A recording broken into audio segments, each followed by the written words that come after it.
వైసీపీలో టికెట్ల రగడ నెలకొంది. చాలా మంది ఆత్మీయులకు సైతం జగన్ టికెట్ ఇచ్చేందుకు ఆసక్తి చూపడం లేదు. ముఖ్యంగా సొంత సామాజిక వర్గ నేతలకు జగన్ షాక్ ఇస్తున్నారు. దీంతో వారంతా జగన్ వైఖరిని నెట్టూరుస్తూ ప్రత్యామ్నాయాల వైపు అడుగులు వేస్తున్నారు. వైసీపీలో టికెట్ అంటేనే కష్టమైన తరుణంలో సీనియర్ మంత్రి బొత్స కుటుంబానికి ఏకంగా 5 టికెట్లు కేటాయించడంపై రకరకాల కమెంట్స్ వినిపిస్తున్నాయి. ఇది పద్ధతేనా అన్న ప్రశ్న ఉత్పన్నమవుతోంది.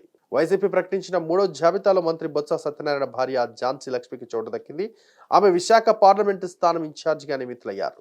మంత్రి బొత్స స్వయంగా ఆమె పేరు ప్రకటించారు. అయితే ఒకే కుటుంబంలో ఎంతమందికి అవకాశం ఇస్తారా అని వైసీపీలో చర్చ ప్రారంభమైంది. జిల్లాలకు జిల్లాలే రాసిస్తే మరి మిగతా నాయకుల పరిస్థితి ఏమిటని ఎక్కువ మంది వైసీపీ నేతలు నిలదీస్తున్నారు. సామాజిక సాధికారిత అంటూ ప్రకటనలు చేస్తున్న జగన్ కు ఇది తెలియదా అని ప్రశ్నిస్తున్నారు. వైసీపీ ఆవిర్భావం నుంచి వెంట నడిచిన నాయకులను కాదని గత ఎన్నికల ముందు పార్టీలో చేరిన బొత్స కుటుంబానికి అంత ప్రాధాన్యం ఇవ్వడంపై తీవ్ర విమర్శలు రేగుతున్నాయి. జగన్ నిర్ణయంపై అభ్యంతరాలు వ్యక్తమవుతున్నాయి. ప్రస్తుతం చీపురుపల్లి ఎమ్మెల్యేగా మంత్రి బొత్స సత్యనారాయణ ఉన్నారు. ఆయన మరోసారి అక్కడి నుంచి పోటీ చేసే అవకాశం ఉంది. ఆయన సోదరుడు బొత్స అప్పల నరసయ్య గజపతి నగరం ఎమ్మెల్యేగా ప్రాతినిధ్యం వహిస్తున్నారు. వచ్చే ఎన్నికల్లో ఆయనే అభ్యర్థి అయ్యే అవకాశం ఉంది. మరో సమీప బంధువు బడ్డుకొండ అప్పల నాయుడు నెల్లిమర్ల ఎమ్మెల్యేగా ప్రాతినిధ్యం వహిస్తున్నారు. ఆయన పేరు సైతం ఖరారయ్యే అవకాశం ఉంది. విజయనగరం జిల్లా పరిషత్ చైర్మన్ గా బొత్స మేనల్లుడు మజ్జి శ్రీనివాసరావు ఉన్నారు. వచ్చే ఎన్నికల్లో ఆయన విజయనగరం పార్లమెంటు స్థానం నుంచి పోటీ చేస్తారని ప్రచారం జరుగుతోంది. ఇప్పుడు ఝాన్సీ లక్ష్మి విశాఖ ఇన్ఛార్జ్ గా ప్రకటించడంతో బొత్స కుటుంబానికి 5 టికెట్లు అన్నమాట. ఇప్పుడు వైసీపీలో ఇదే హాట్ టాపిక్ గా మారింది.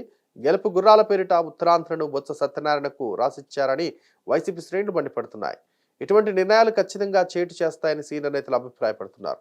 మరి జగన్ వైఖరి మారుతుందో లేదో చూడాలి. ఈ వీడియో కనుక నచ్చినట్లయితే please like and share and subscribe. Hit TV presents like, share, comment. TV వాళ్ళకు కూడా నేను ఒక సర్ప్రైజ్ ఇద్దాం అనుకుంటున్నాను. మీరు మాత్రమే జెస్సీ ఎందుకు అయ్యారు? ఇలాంటి అమ్మాయిలకి పిలవడానికి బాగుంటుంది. చందు సాయికి like you and have a జనాలకి ఒక పేరు నచ్చిందంటే దీనికి ఒక ప్రాసెస్ ఉంటుంది. ఎందుకు ప్రాసెస్ డైరెక్ట్‌గా వెళ్ళిపోదాం. ఏదైనా ఒకటి మర్చిపోయినావా నువ్వు? మర్చిపోయినా మేడం. ఏం మర్చిపోయావు? నా గుండె. ఏదో ఆ టైంకి మన సుడి బాగుంటే ఎవరన్నా చూపిస్తే రాయగలం కానీ డోర్ టు డోర్ సేల్స్ చేసేవాళ్ళు. శారీ వస్తుంది, శారీలో వెనకాల కట్టుకుని